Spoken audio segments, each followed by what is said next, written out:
What's up, everybody? Welcome back to day 3 of the live Summer of Success event.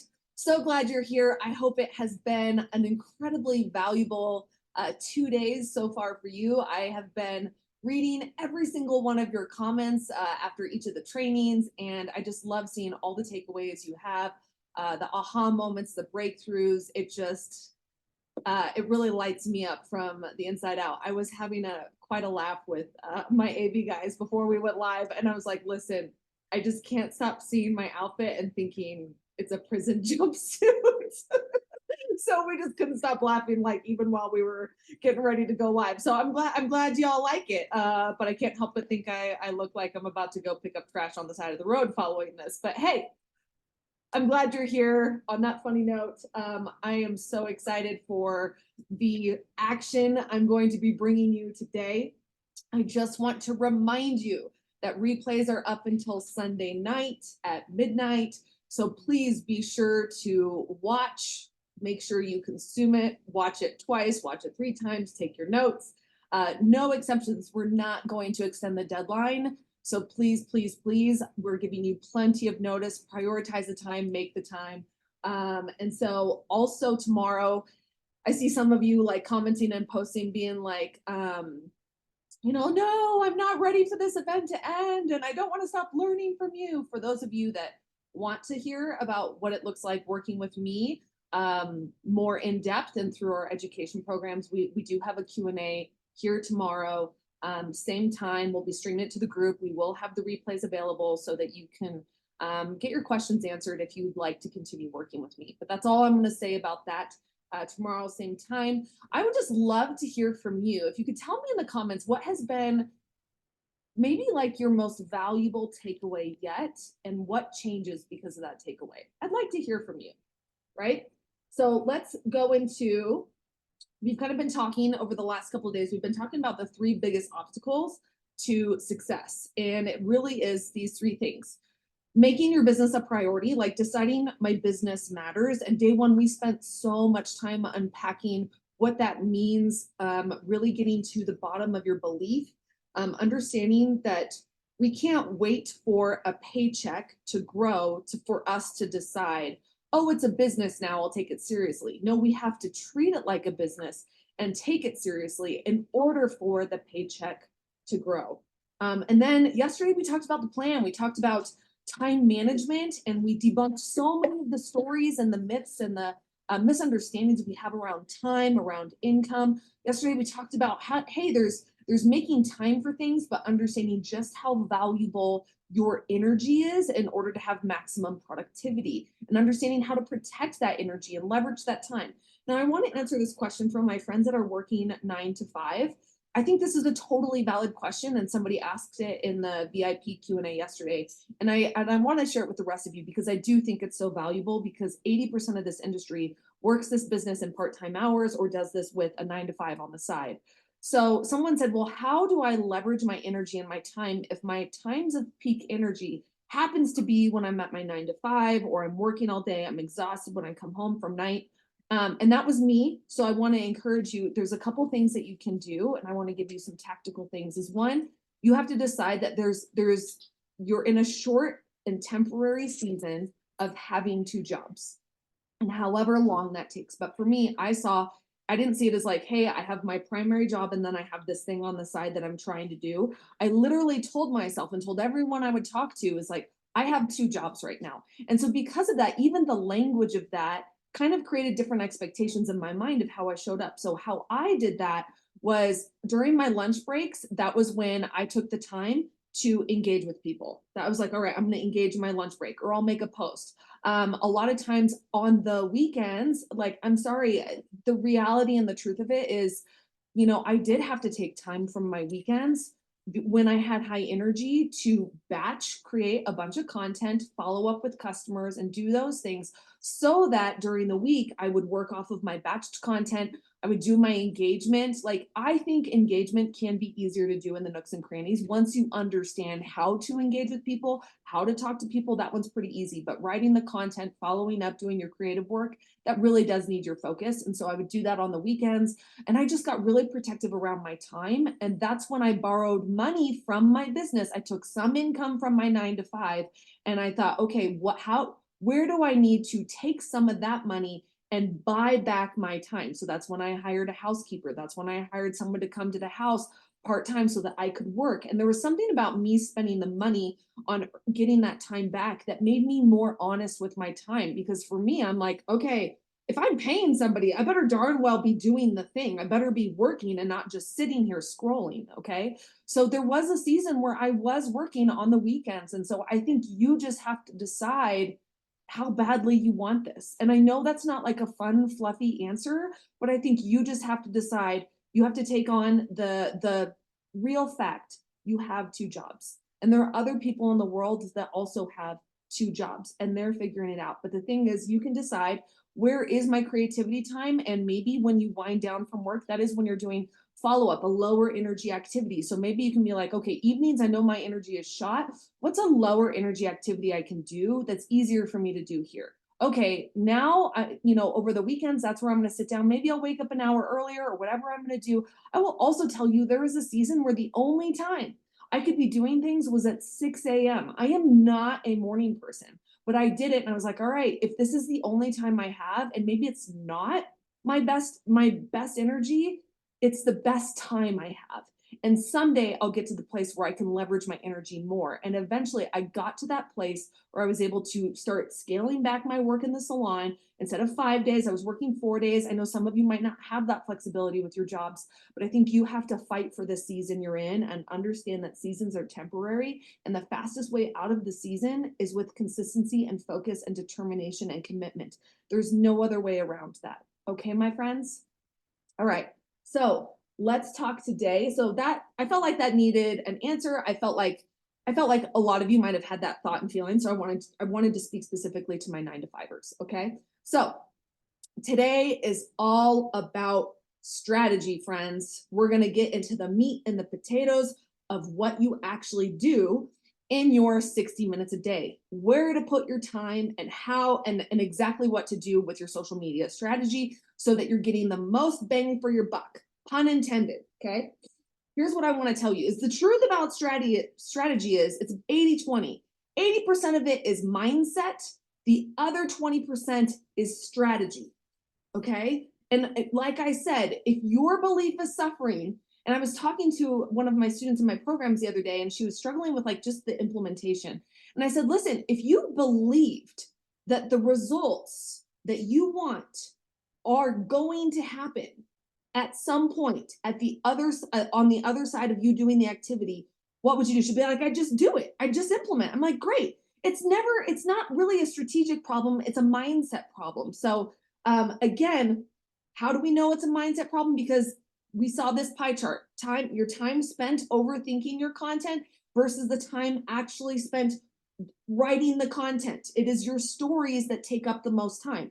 What if I were to tell you that the thing that robs you of most time in your day, that robs you of productivity, is your inability to manage all the stories that comes up in your mind, right? And so just like this, we kind of learned that the stories come from your rear lobe, the back of your brain that's just interested in keeping you safe, and that we have our normal, and from that place, when our rear lobe is activated, telling us a story that we're bugging people, we're hurting people, no one wants to hear from us, we're spammy, it's gross, we're inconvenient, we're doing something wrong, someone's going to judge us, it has to be perfect, we have to do it right. You catch my vibe here. We go into one of these places, we freeze, we're scrolling or totally caught in inaction. We go into a flight response, we clean the house, we busy ourselves with other activities, we fight, we'll do combative marketing, aggressive selling, or I think we overcompensate, and we work too hard, or we over busy ourselves versus being productive. Or we have a fawn response. We move into such people pleasing that we can't do anything because we're so afraid of what someone else thinks of what we're doing. Okay. We learned that your brain will tell you any story to protect you from feelings of abandonment, rejection, shame, and fear. Here was an example of some of the stories. They're going to think I'm spammy. I'm bugging them. They aren't interested. They can't afford it. They would never do this. So I can't emphasize this enough because so many of you are going to watch my strategy and you're going to write down all the notes and you're going to tell yourself you're going to forget how that the hard part is your brain. You're going to forget that. Just like when I go and watch fitness trainings and they're like, okay, it's about being in a caloric deficit, drinking your water, getting your steps in, and doing your weight training. I can hear that and be like, uh-huh, uh-huh, uh-huh. And they can even say, yeah, it's going to be so hard, so hard. I'm like, yes, so hard. Yes, yes, yes. But then there's the actual reality of me leaving the training and getting home and putting on my gym clothes and driving my butt to the gym when I would rather do anything else. That is the reality. There's a reality of how you're showing up to this training, me telling you this is what it takes, this is what you have to do, and you being like, uh-huh, uh-huh, uh-huh. Maybe even in your fawn response, being like, whatever you say, Kristen, please, yes, yes, yes, yes, yesing me to death, yesing yourself to death. And then 24, 48 hours from now, when the rubber meets the road, we're forgetting, oh yeah, I have a brain that wants to stop me from taking any action. And by the way, it takes a lot of practice for you to get on top of your brain because 80% of your thoughts are subconscious and repeating thoughts that you don't even know you have. Oftentimes, we're just in the behaviors and we're not even realizing that we're operating from a story. It takes training and conditioning to understand and have the self awareness of like, oh, hold on, I'm scrolling right now. What's my brain doing? You haven't learned to ask yourself that question yet. You sit there and be like, I'm scrolling. Oh, it's because I suck. And oh my gosh, this person, like, she has it together. And look at all the high earners in my company. She doesn't struggle like I am. She has such a great personality. And oh my God, it's 30 minutes gone by. Oh, that was my whole time block. How many of you did I just like call you out? And you're like, it me, right? So I feel like I just have to like drill that home and be like, you have a brain that does not care about your goals. And you have to learn to be the person to get out of your back brain into your front brain. We taught strategies on that yesterday. So today, in order to understand the strategy, I first have to teach you the basic principle of how selling and marketing works. You might think you do. How you've been trained in your companies will tell you something. Everyone will be like, yeah, the like, no, trust factor, blah, blah, blah, blah. It takes certain amount of points, seven to 10 touch points before they say yes, blah. You're just giving me data. I'm actually going to tell you the psychology of how marketing and selling works because you have an inaccurate understanding of buyer and consumer psychology and the basic principles of marketing. I know this because if you had a more clear understanding, you would understand just how expensive it is for you as a business owner when you are inconsistent. You would actually see your inconsistencies as costing you revenue, but you don't see it that way. You're just like, yeah, I mean, I guess I could be further along. You don't understand how your audience works because then you would actually understand just how detrimental it is for you to just take 2 weeks off. Then you would actually understand. I'm going to give you the 3 eternal marketing principles. In every economy and every social media landscape, it is forever truth. Why? Because it goes down to our human psychology, how our brain works. And what's pretty amazing for however long humans have been in existence, we all have opinions about that, but however long humans have been in existence, our psychology, how our brain works, has not changed. Okay? The principles will never change. That's what you need to know. The principles will never change. But what does change is the delivery and the strategy of how we use those principles. Do you all understand? Okay, so here it is. You ready? Quite simple. It's simple, but we have very complex brains that love to just mess everything up with our thoughts and stories. Okay? Attract, nurture, sell. And really there's a 4th one, but we're talking about customer acquisition, actually getting people to buy from you. Attract, nurture, and sell. The 4th one would be fulfillment. Like that's how you serve on the back end once they say yes and purchase from you, okay? I'm going to explain each of these actions, attract, nurture, and sell, in relation to your work activities to ensure you are working in each category consistently. Some of you are very consistent in the selling. Like I go to your Instagrams and all I see is pictures of your product and your company. And I'm like, oh Lord, we have done zero attracting and nurturing here, right? Or some of you, I'll go to your feeds and I'll see all nurturing, but zero attracting, zero selling. I'm like, okay, no, I can see why you don't make sales. Okay. So before we dive into attract, nurture, and selling, the very first thing you must understand is that there are different markets. I think a lot of people, when they join this business model, they just see their Facebook group of friends. They're like, I have 500 friends on Facebook, or they see 1,000 people, that might follow them on Instagram, or zero if they're starting from nothing. And they think of that as the market. And then maybe your upline, when you join, said, hey, here, do this memory jogger of 100 names of people that you might know, right? And so you see that as a market, and that might have been told that, hey, this is your warm market. And then you might actually look at your Facebook and be like, all right, like that's my market. No, you actually have to understand different markets because each market requires a different income generating activity. Are you all following me? Okay. Each market requires a different activity. So here's the 3 markets. We have our hot leads and our potentials. We have our warm market and we have our cold market. Okay. And I'm going to explain them in detail so that there's zero confusion around your markets. Okay. So the first one is hot leads. This minimal warm up is needed to sell. The relationship and trust is really strong. I'm going to give examples of the type of person that fits in each market. Okay. Your warm market, some warm up is needed. They need consistent exposure to value. They like you, but might not have interest in your offer yet. Okay. And then there is your cold market. A lot of warm up is needed. They don't trust you. They aren't even sure if they like you, and they don't even care about your offer yet. Okay.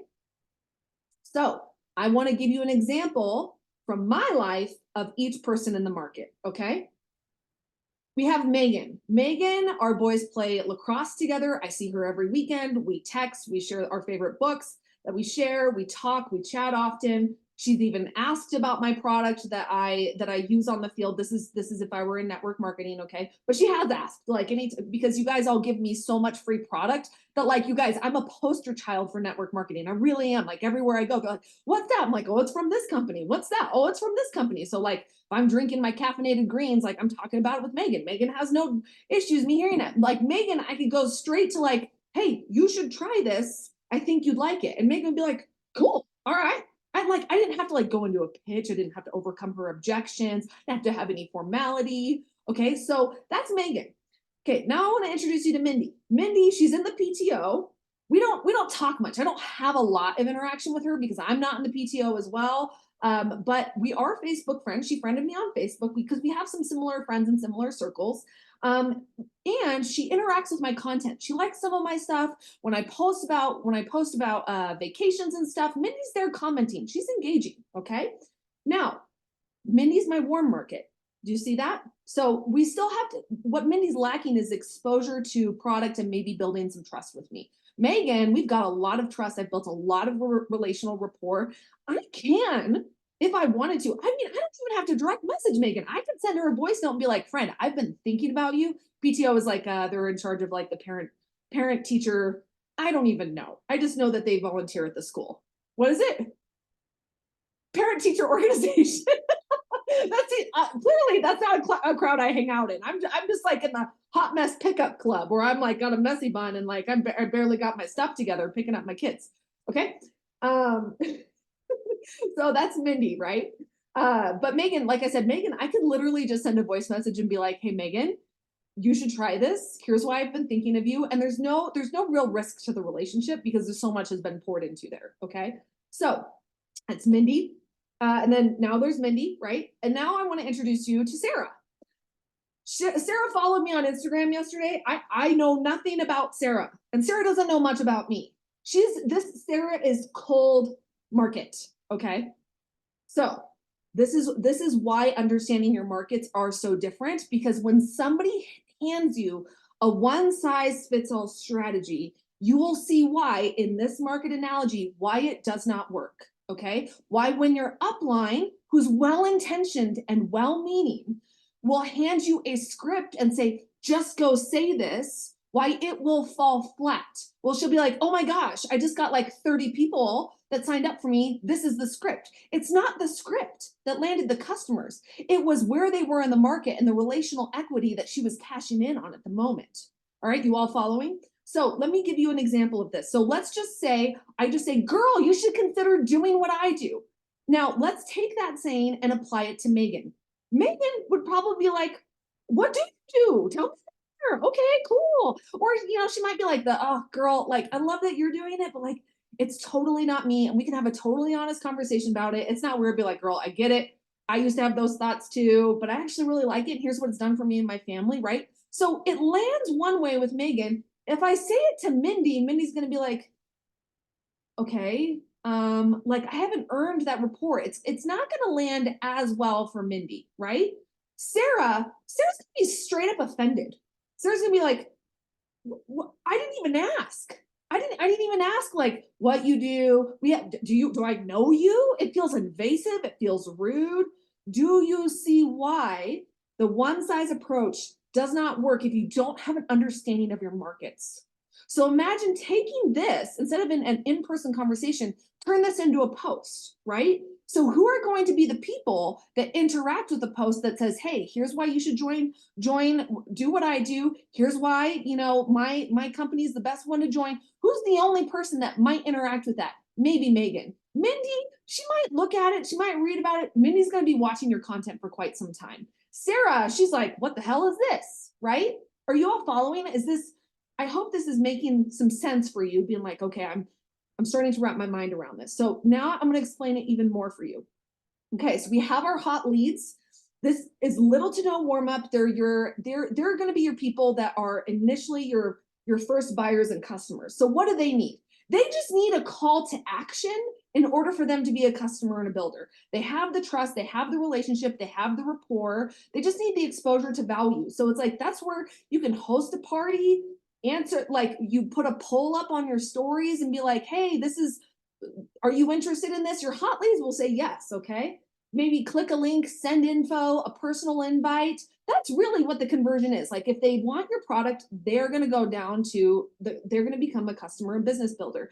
When you first enter into network marketing, these are often the people that buy first from you. And depending on how active you've been on social media, how involved you are in your community, how much rapport you have with people around you, you might see sales pretty quickly. But if you're an introvert who's been holed up in your house the last 4 years and you mostly just scroll and consume content and you decided to get into this business, don't be surprised that you actually don't have any hot leads. You might have a warm market, maybe. But this is where I see people, they like, the first thing they do is they show up and they're like, I'm doing a thing. And I'm like, we all know what the thing is, right? And so, like, it would make sense why that person can't make sales right away, right? So what happens then? So now we got to back up. Now there's the market before the hot potentials. We have our warm market. They know you, they like you. They might follow or engage with your content. If you haven't been putting out content, people aren't engaging with you, you don't really have a market. Period. If you're not consistent in putting out content, you're not creating a market, and therefore you're not creating future buyers. Okay, so then what needs to happen to get them from warm market to hot leads? Well, they need calls to action, and specifically they need product exposure. They need to know what you're about, right? So that's where there's challenges. You can invite them to a Facebook group that gives them more information, right? That's where you can offer them a sample, come to an in-person event, educational content. I'm just curious, what all do you think? Like, I want you to see this even as you're sitting here in this training. What do you think I'm doing? Like, this is warm market to hot leads, being like, hey, I'm going to serve you so much. I want to expose you to what I do. And then if you're ready to work with me more, you're going to work with me, right? So this is the sequence. Okay. Now that's your warm market. Let's back it up again. Now we've got our cold market. Remember, here's Sarah. Sarah's in the cold market. They don't know you at all. They don't trust you. There's zero relationship. So the biggest one, this is the biggest hurdle. This is the ultimate income gap in network marketing. This is why some people, I'm going to go back for a second here. Most network marketers hang out here. They just they're just working their warm market, and eventually it starts to deplete. They start seeing there's something called the law of diminishing returns, where eventually you keep talking to the same 20 people that you're going to tap out on the people that will inevitably buy from you. And so it's not learning to, you don't, the answer is not, and I feel like this is what you think it is, the answer is not to talk to the same 20 people until you harass them to change their mind. It's you going and finding another 20 people. And this is where network marketers don't understand. And they see this huge stall in their paycheck. They wait until the warm market or their paychecks aren't like they were. They're not having the same people signing up for parties. They're not having the same sales with their parties. And I'm like, well, yeah, you haven't grown your market. You're operating with the same 100 people you started with. And then they're wondering, oh, wait, I actually got to go build a market. I'm like, yeah, but now that because you waited too long, because you didn't understand the activities to build a market while you still had a warm market to monetize from, now we have this big gap of you having to warm up a cold market. By the way, warm market to hot leads doesn't take a lot of time. It's taking people from cold market to warm market that takes time. Okay, so we have the cold market. So this is the ultimate question of network marketing. How do I take people from cold market to warm market, right? Well, if you want to piss Sarah off, you post, sell, sell, sell, sell. Post, sell, sell, sell, sell. Why is nobody buying from me? Or worse, God help you, you take a script and you just start cold messaging complete strangers on the internet. Look at Sarah, she's grumpy. She doesn't want that. It ain't landing with her, right? So how do we do it? How do we do it? You ready? I'm gonna give you the secret sauce. Content creation, value, value, value, right? Making content that Sarah enjoys. Educational content, entertaining content, helpful tips. It's relatable, right? To where they're saying, thank you. I love your content. How do I do this? My free podcast, these events. Some people are here, they've never even heard of me, but I'm like, great. I guarantee you, you've left this event not just warm, but probably hot because I know I'm serving you really well. I know I'm giving you way more than the $5 you paid me.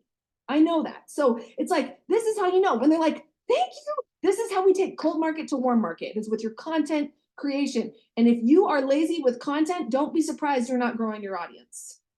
Okay? So you might be like, well, how long does that take? Here's the truth of it. 90 days on average if you are very consistent. That is for my friend who is consistent, that posts quality content, that understands who I'm posting to, why I'm posting to them, where they are, and how I can serve them. There is no shortcutting this, but the longer you wait to start this process, the longer you are pushing out your future income because it takes time to funnel people from cold market all the way to becoming a customer. Do you understand? Right? And so it's like, it's no longer just post, talk to people, send messages, and hope they become customers. This is why you've been stuck. This is why you've been frustrated. Nothing is wrong with the business model. Nothing is wrong with you. You just you haven't been educated on how marketing actually works. So now that you understand this and see this, we're going to take those 3 evergreen principles I talked: attract, nurture, and sell. And we show it here. Your cold market to your warm market, that's you have to attract your cold market and then nurture, and then we sell and they become customers. Okay? For the sake of simplicity, we're going to just focus on your existing audience today, the people who are already following you on Facebook, because I don't have time to teach, how to find your niche, how to go and build the whole, building a cold market is a huge educational undertaking. That's no small thing. I teach it in my programs, but I'm going to teach you from your existing audience where you are today, because I don't want your brain to melt. I don't want you in overwhelm. I want you to feel like you can take immediate action following this training. All right? So we're just going to talk about the basic principle of attracting, okay? Attracting with your existing people. If you have 500 friends on Facebook, I'm going to show you how to still use this formula with your existing audience. You all following me? Even if you're telling yourself, my market is dry, I doubt it. I think you just haven't figured out how to actually nurture your market properly and sell to them in a way that they want to be sold to. Okay. So attract, what does that actually look like? Creating content to bring fresh eyes in or to boost engagement and visibility. Or invisibility. We don't want that. We want visibility, right? And so that's where you're like posting like unpopular opinion, you're telling a funny story. The goal of that is you want to talk about something that people are like, I relate to that. I relate to that. Okay, that makes so much sense for me. Or haha, that's do you know why reels go viral? I always find it so fun to watch on Reels. I look at the paper airplane and that tells you how many times it's been shared. The reason why someone shares it is because they're sending it to someone. How many of you send Reels to someone being like, haha, this is us? I do it with my husband. I'm like, haha, this is us. Haha, this is our marriage. Haha, this is our kids. Relatability is what creates viral content. So you gotta like, in order to be relatable, you gotta let your ish come out sometimes. You gotta be like, oh my gosh, let me tell you about the time I did this crazy thing, right? And so like, that's what people will be like, oh, okay, that's funny, right? So what would attract someone to you? Shared experiences and value, right? Engaging, you have to go engage. If you want, if you want people to find you in the room, go and make eye contact and shake some hands. What does that look like? It looks like you liking and commenting and talking on their profiles. Don't go in their DMs.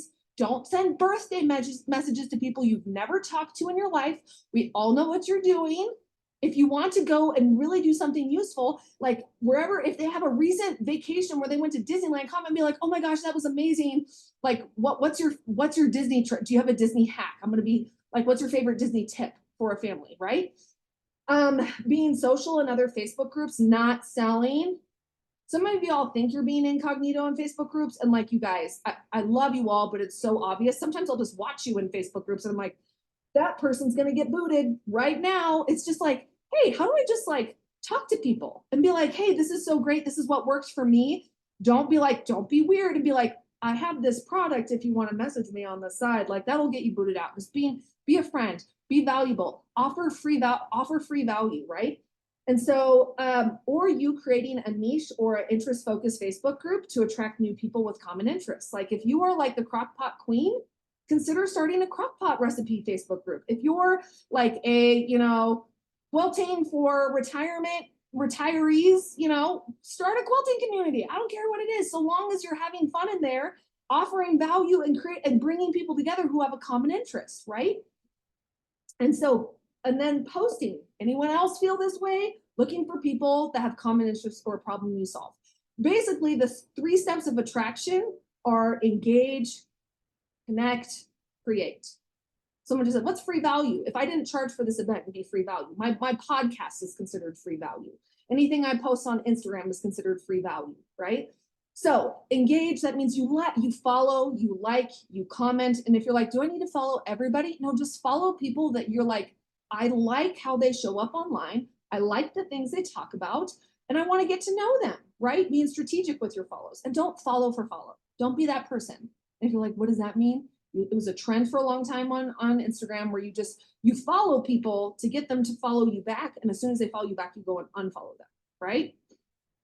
And then connections, like asking them questions. Tell me about you. What's going on here? Maybe introducing like, hey, let me make an introduction to you. Or like if someone's like, hey, I'm really struggling. These are these symptoms. Does anyone know a holistic doctor? Oh my gosh, I know somebody. Let me make an introduction for you. You're becoming someone of value, right? A collaboration, being like, hey, I have this, hey, let's use Sarah, for example. Sarah's got the crock pot group and she sees one of her followers also does crock pot recipes or something. And she'd be like, hey, Cindy, I've got this crock pot group over in Facebook, and I think you have such great content. Would you like to go live in my group and just share a couple of your things? What you're doing is you're lending your audience out of the spirit of generosity and saying like, hey, I really value what you're doing in the world. That type of collaboration. Creating strategic content where it's like, I'm gonna give content specifically for my person to serve them, right? Value driven educational content, right? When you engage and comment on their content, this is so important. They are immediately, because if they don't engage with you regularly and they're like, it says Kristen Boss just liked your post and left a comment, they're gonna be like, oh, who's Kristen Boss, right? So they're gonna go to my profile and sneak who I am. They're immediately gonna do a real quick inventory and be like, honestly, a skeptical person might be like, what does Prison Boss want from me? But then they're going to look at my profile, look at probably 2 or 3 of my recent posts and be like, oh, do I like, I want more, right? And so this is where attraction comes in. This is where like, I'm going to go engage. And then if you like what I'm about, I'm going to attract you and get your follow, right? But when they head to your profile or your platform, they ask themselves this one question. So all of your content has to answer this question. What's in it for me? People asking, well, what's in it? Why should I follow you? Like, why should you follow one more person on the internet when there's a million? Remember, we have an oversaturation of content creators, which means our content consumers are being a lot more picky and choosy about who they're giving their time to. So they're going to give their time to people who actually feel like they serve them and make their life better or entertain them or make them laugh. Like, for example, I follow several parenting accounts because I'm in a season where I'm working on being the best parent I can for my kids. So I'm going to follow and consume content that I find useful to help me be a better parent, right? And so answering this question, what's in it for me? This is when they decide to follow you, join your group, or subscribe, okay? It has to be so clear for them, right? But your content is what earns their follow. They're gonna look at your content and be like, do I like what they're about? And do I want to keep following them? Do I want to consume, right? Content must speak to the heart of the consumer by addressing their struggles, their desires, and their pain. They're not there for a product yet. They're there to solve a problem that your product might solve. But the first thing they're going to consume first is your content and how you serve them. So give you an example. I follow Dr. Becky. She's the author of Good Inside. I love her. So I follow her because I'm like, well, here are my struggles as a parent. Here's how I want to do things better. So like, what is my desire? My desire is to be in good relationship with my kids and to enjoy that and to create safety in my home and be open communicators. Okay, great. She speaks to that desire. What's my struggle? Is that sometimes I have a kid that has tantrums and I don't know what to do and I want to resort to old habits and I know don't serve her or me, right? And so constantly offering those tips. And then I buy her book. And then next thing I know, I'm in her link and I'm like, okay, I like her content. It's so helpful, but now I want to go look at her course. This is how, and how did she attract me? Because she showed up on my feed one day and she said like, and she was so clear, hey, the next time you are struggling with a public tantrum with your kid, she's calling me out. I'm like, oh, that's me. She's like, do this instead. Value, value, value. I'm like, oh my gosh, that was so useful. I go to Becky's profile and I'm like, oh, I see that she helps in this. I'm following. I consume content. I buy her book. Do you all see what happened? Attract. She nurtured me with her content, and then I decided I want to buy from you. I want to be your customer, right? So in a simple context, right? Engagement gets their eyes. Content gets their follow. Connection earns their trust. Now you might be like, but I don't have time to be besties with 1,000 people on the internet. You can create connection with your content. Give you a great example. I'm not connecting with all of you on a one-on-one basis, but you likely feel connected to me in this training. Just from the comments I'm seeing, like you're like, I feel like you see me, I feel like you understand me, I feel like you care. We're actually creating connection here, right? Because I'm really thinking about how can my content and this training serve you at the highest level. And then your consistency is what gets their purchase, right? So engagement, leaving a meaningful comment on a recent post, asking a question in the comments of their post, sending a thoughtful DM if it's someone you have relational equity with, replying to their stories and in their polls. That's what it looks like. Engagement is what starts the whole attraction process.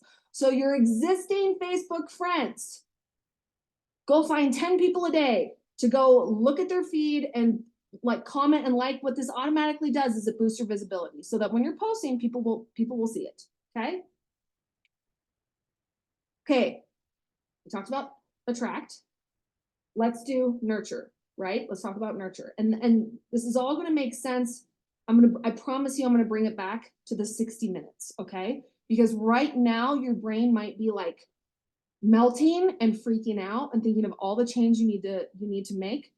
That is your rear brain. Your lizard brain is coming into play right now, being like, oh my gosh, I got to change everything. And if I don't change everything, I'm never going to be successful in this business. And I've done everything wrong and blah, blah, blah, blah. We go into this hyper state. We're just going to take a minute here and I'm going to ask you all, take a breath, calm down, calm down. I'm sensing it. right? Just, we're gonna do some hot cocoa breaths. I got you. You're gonna be fine, okay? Giving you the basic principles. Even if you only retain, which by the way, studies show that you only retain 20% of what I'm teaching you, it's 20% that will still serve you, okay? Even doing 1% better is still better, okay? All right, are we all calm? Are we all breathing? Have we all calmed our rear lobe so I can get into nurture? Okay. All right, let's do this. All right.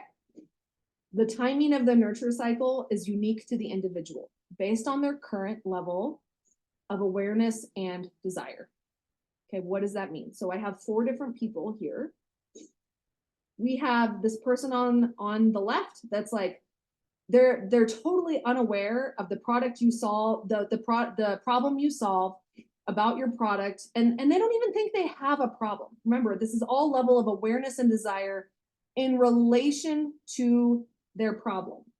Okay, in relation to their problem. Okay, so they don't even think they have a problem, therefore there's no desire to fix something that's not broken. Okay, and then we have awareness. So like, they might be aware they have a problem, but there's not enough pain with their problem to motivate them to take action around it yet. They might be like passively consuming content, being like, yeah, this gets my interest, but I don't think they're like YouTubing and buying stuff yet to solve the problem, right? Now we have someone who is aware with some desire. So now this person is like, okay, I'm totally aware I have this problem and here's the pain that's causing me. And I think this person, now they're starting to Google search, they're watching YouTubes, they're intentionally looking for content creators that speak to this problem. They're starting to like research, like, okay, what are my products? They're way more incentivized and motivated to actually solve it. Okay. And then awareness is like, they're totally aware and a really high desire to change it. So they're very aware of the problem and their level of pain, and therefore their level of desire is very high and they want to change it. Okay, so I'm going to explain why nurturing is so important for each of these people so that you understand what your content is supposed to do for each individual here. Okay. I'm going to offer this too, because this is why I offered the calm down. If you're in the comments asking so many questions of just like, but how do I do this? But how do I do this? How do I do this? Your brain has left the education and is starting to spiral out in the how. And I want to lovingly bring you back to the lesson at hand here. Because what's going to happen right now is if you're spiraling in the how, what you're doing is you're outsourcing the answers to everyone in the comments, and you're going to get 50 different answers. You're going to be more confused and more overwhelmed. So I'm asking you, just come back, trust yourself, trust me. And when you rewatch this, it will probably land different. Okay. So I want to explain this a little bit more. So let's go into how we're serving these 3 people. So we have Megan, we have Mindy, and we have Sarah, right? So our content, Sarah needs attraction-based content. Sarah needs to be exposed to the value that I offer. We need to figure out, does she have a problem? Does she have awareness? Does she have desire? We need to create connection with Sarah. Like, Sarah falls in our attraction category, right? Mindy, she falls in our nurture category, which means we need to build trust. We need to like create content that creates the connection, that allows her to see me as a person that can solve her problem, right? And that I have a solution for her. Megan, she's in a place where I can sell her or serve her, meaning like I can make a straight offer to Megan, be like, I know you, I know what's going on in your life. Here's my offer. And Megan, whether she says yes or no, I can tell you this: we continue to be in a posture of service to Megan no matter what, because she's a human being that deserves dignity and respect, regardless of whether she becomes my customer, and she is never a number. This is where we cause harm in this business, is when we drop off the face of the earth, when they are no longer interested in our business, and they no longer become a person of value to us in relation to making money.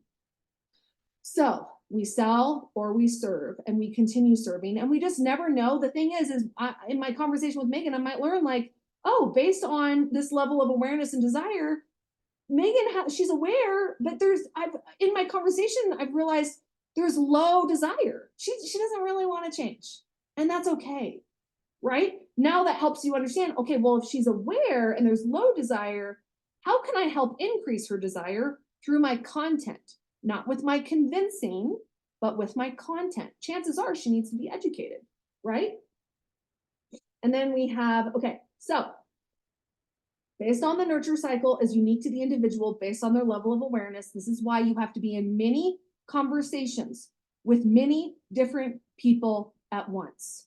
This is why when you look at your overall 500 friends on Facebook, you have 3 different markets and you have people that fit in different phases of the nurture cycle, right? And so understanding like, oh, this makes so much sense. Why I can't just post selling content all the time because I might have someone in my audience who's like, I might have people that I need to attract. I have people I need to nurture. There's some people I could sell. There's some people that have some awareness, low desire, some awareness, high desire, whatever it is, right? And so people come to you with various levels of desires and awareness. This is why someone could purchase overnight when they come into contact with you and why someone else could take 6 months. Someone could follow you on Facebook or Instagram, and they might be in a place where they have high awareness because they've consumed a lot of content, maybe from other places, and they land with you. They have high awareness around their problem, high desire to change it, and based on the content you've created, you've actually earned trust where you can make a couple offers and they say yes. And you might be like, well, I got this brand new follower that bought from me overnight. Well, we have to look at where they were in the nurture cycle, right? And so that's why we always have to think about different forms of content. I want to share with you why people don't buy, okay? They are unaware of the problem and therefore don't see a need to change, right? They're unaware of the problem, but they're unaware of a solution. Maybe you haven't told them, hey, I have a solution, right? They're aware of the problem, but it's not painful enough to create a desire for change, or they are aware of the problem and they do not yet see you as someone who can fix the problem, okay? I'm going to give you examples of nurturing your audience. Well, like, well, how do I nurture? Okay. This whole training is a form of me nurturing and serving you. It's like, hey, I'm going to answer some of your questions. I'm going to help you. I'm going to serve you. Nurturing is really just a posture of service, right? And so it's free educational events or classes. It's samples. It's free resources to solve smaller problems like ebooks or PDFs or a digital guide. A YouTube channel, a podcast, maybe you going live regularly about a specific topic, free health challenges that you can invite them to, a fitness challenge, giving them small wins for free. That is nurturing. I want you to think about how can I give people small wins for free? Because if they see you as somebody that can solve a smaller problem, then they automatically make the association in their brain, then you can help me with my bigger problem, okay? Selling, let's talk about selling, okay? I love you all. We've got so many questions going on. I'm like, stay with me, okay? Your brain, it's going crazy right now. Stay with me, I promise, okay? All right.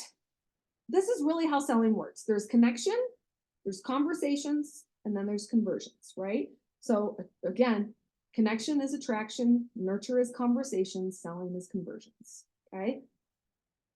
So we have to create content that can start a conversation, right? So that means you have to speak to their current problem. What's frustrating them?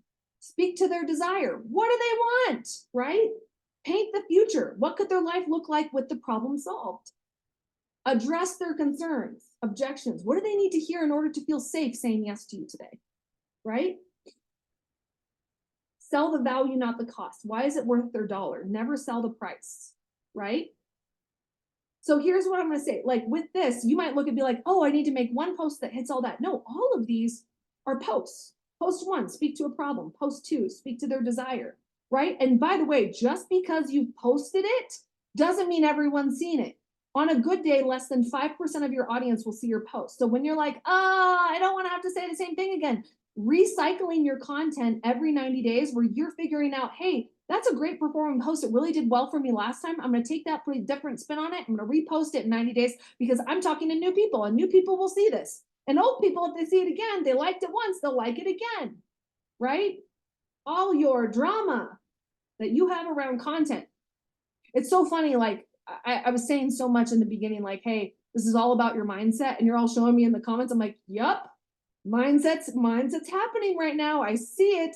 I see all the brains going into fight, flight, freeze, right now, right? So this is what you selling with your content. So again, we have content that creates conversations where someone might be like, I have questions for you. Can you tell me more?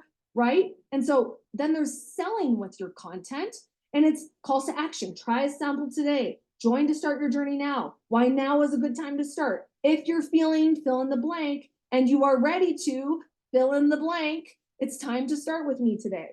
3 reasons you're ready to start a business, right? Message me to learn more. DM or comment start to see if this is a good fit for you. What you want to sell here is a conversation, not the product.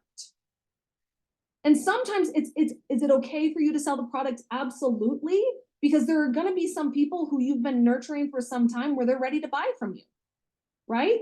And so here's what I want to tell you about selling, and it's absolutely the truth. Is selling, when truly done in the best interest of others, will feel like service. Selling when you have served, when you are somebody of value in the world, and by the way, you have value simply because you exist. I talk about this in my book. Because a lot of times people are like, again, so many stories come up around the word value. I don't know what's valuable. I'm not valuable. I don't even know how to put anything valuable out there. I don't have anything unique to my story. I don't have any cool life experiences. I can talk about story, story, story, story, story. Your brain's like, let's not be vulnerable or expose ourselves to people not liking us. Story, story, story, story, right? I just want to remind you of that. Like selling, when you have been someone of value of the world, will feel like service. And guess what? They'll feel like it too. I'll never forget at my live summit in Denver, where I just like 2 days of nonstop, like intense live training and teaching. And one of my students came up to me and took a picture with me. And she said to me, it just shocked me because I think it's truly evidence that when we are somebody of value who serves well, people will say this to you. And she said to me, she's like, thank you for taking my money. She literally said that to me. And I was like, are you literally saying thank you for taking my money? And she said, I was so delighted to pay you. But I think that's how, if we show up and saying, I want to serve you, I want to help you, I want to give you far more than what I've ever asked of you. Like I want the ratio of all the give that I give to outweigh any time I ask. And so for her to be like, thank you for taking my money, I was just like, whoa, thank you for trusting me. Thank you for honoring me, right? And so that's service, okay? So I've just explained the 3 different markets and the types of awareness. And you understand the 3 principles of attract, nurture, and sell. How do we bring that all in so your brain doesn't freak out with content creation? I'm going to simplify it for you, okay? So for someone that is unaware and has no desire, or aware and has low desire, that's where you're creating your attract and nurture content, right? The person who's aware and has some desire and aware and has high desire, that's your selling content. And the person that has awareness and some desire, they're going to be the person that says, info, please. The person that has high desire and high awareness is going to say, send me the link. Right? So if someone's like, info, please, that's where you're like, I want you to see that as an indicator, being like, okay, highly aware, some desire. How do I create content to help increase their desire for that will tip them over, right? So I'm going to give you your content pie chart. You ready? Here's your content pie chart. You're going to make posts about attracting, where it's giving. You're attracting, you're bringing people in. You're going to be making posts to nurture. Notice like 2/3 of the pie is giving. And the other third of the pie is selling. It's roughly an 80-20 principle, right? And so that's where you're making the ask. So it's attract and nurture and sell. So you're always thinking in these 3 categories. Am I making an attraction post today? A nurture post? If you're making an attraction post, you're going to put that on your personal profile, not in your private VIP group, because you already have people, right? You're going to make a nurture post there, or even a sales post there, right? Just understanding which post goes where according to where your markets are, right? And so from there, so this 80-20, or 67% and 33% principle, some people are like, okay, does that mean I only make 1 post a week for my business and the other 4 posts a week are attracting and nurture? Maybe on your grid, I would just say when you look at the overall value of your, I would say simply put, yes, if you are doing stories, if you are doing a live, this actually works within like an event. Like if you're going to do hosting a party, be like, I'm going to nurture, nurture, nurture, nurture. And at the end, I'm going to sell. I'm going to nurture, nurture, nurture, nurture. At the end, I'm going to sell. Or it's like in your stories where you're talking about your day and being like, hey, come with me behind the scenes on my day where I'm gonna like do this with my kids, or here's these crafts we're doing and here's those things. Like value, if you did 10 stories a day, 8 of those stories is nurturing, right? And then the other 2 are selling. Okay, this is a business fact. You can take it all the way to the bank. The better you are at serving, the easier it will be to sell. The reason why selling feels so bad for you is probably because you haven't been serving, or you have a lot of stories that you have not managed around selling because you've decided it's icky, it's gross, and no one wants it, right? I'm going to show you the cash flow content cycle. Okay, this is how you make money consistently in network marketing. You have to bring new people in, always, forever and ever, amen. Even your 6-figure earners have to do this. You have to build relationships. You invite them into what's next, the business or the product, and then you onboard and do customer service. And then you bring new people in and you build a relationship. This is forever and ever and ever and ever, right? The cash flow problem happens when you don't network or bring new people in, you don't engage, you don't talk to people, you don't put yourself out there, you're not being strategic about how do I attract people, how do I grow my cold market, how do I do those things, right? Your market will inevitably slow down. You will stop getting no new leads.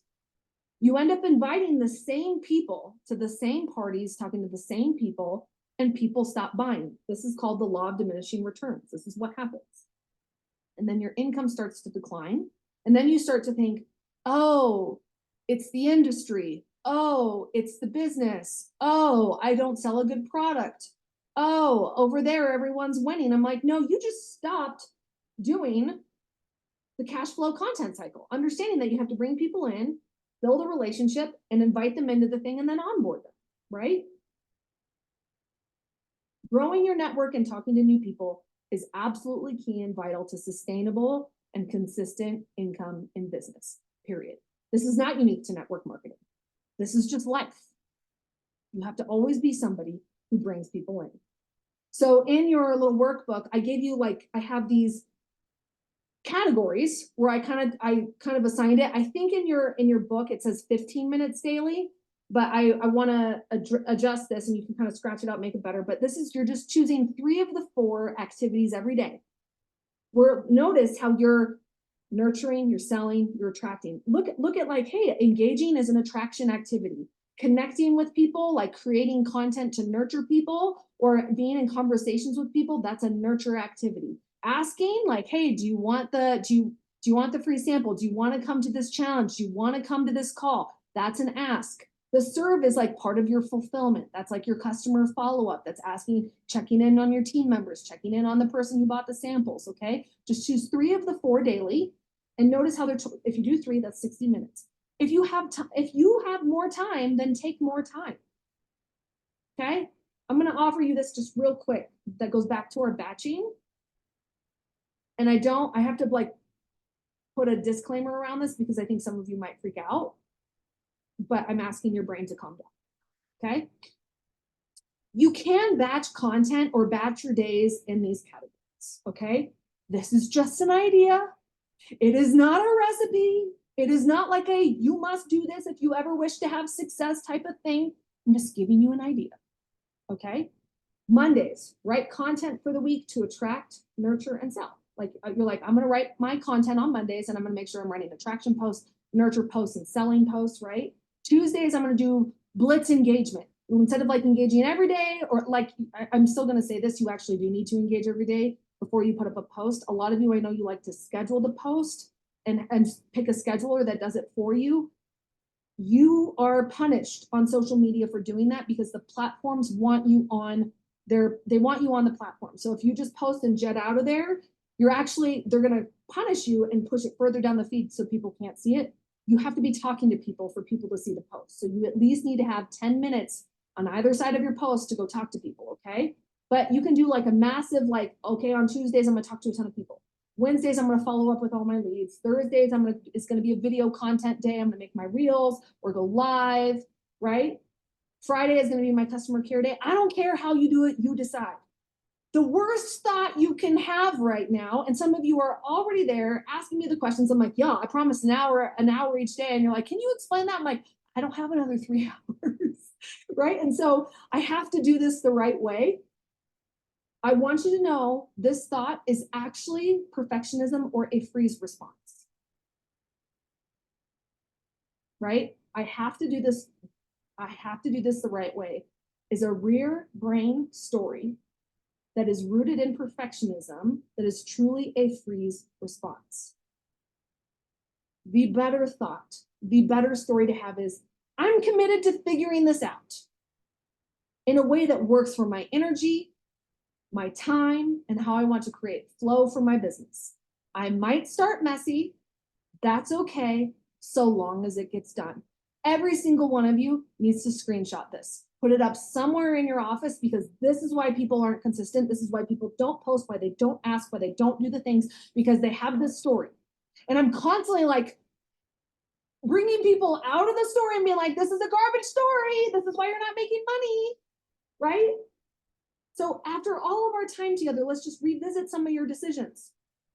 You've made it a priority. At least I hope you have. Then the reality is going to hit. You've decided it's a business. At least I hope you have. You understand the importance of energy and how it intersects with time. You know where your brain sabotages you, and you know what to do. So here's my charge for you. So go freaking do it. Do it imperfectly. Do it afraid. Do it messy. Just do it. Because I will tell you something, we're all just figuring it out.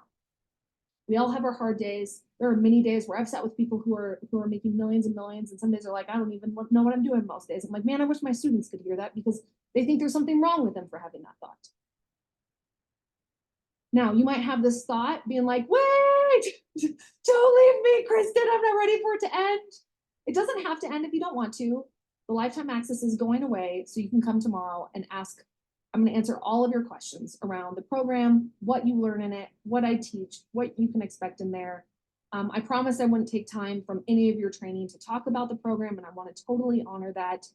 So if you have questions for me, because the lifetime access is going away Sunday night. If you try on Monday, you will see, like, it will say this is no longer available.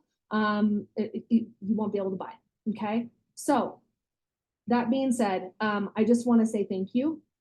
VIP, you're going to meet me in the Zoom right away, but I just want to thank you all for being here, for giving me your time. I feel like the right people at the right time in the right place is going to go do extraordinary things. And that's 100% how I felt about our 3 days together. It's been my delight serving you. If you want more, you can also listen to my free podcast, the Kristen Boss podcast. It's on all podcast platforms. Thank you for the delightful experience of serving you. We'll see you next time.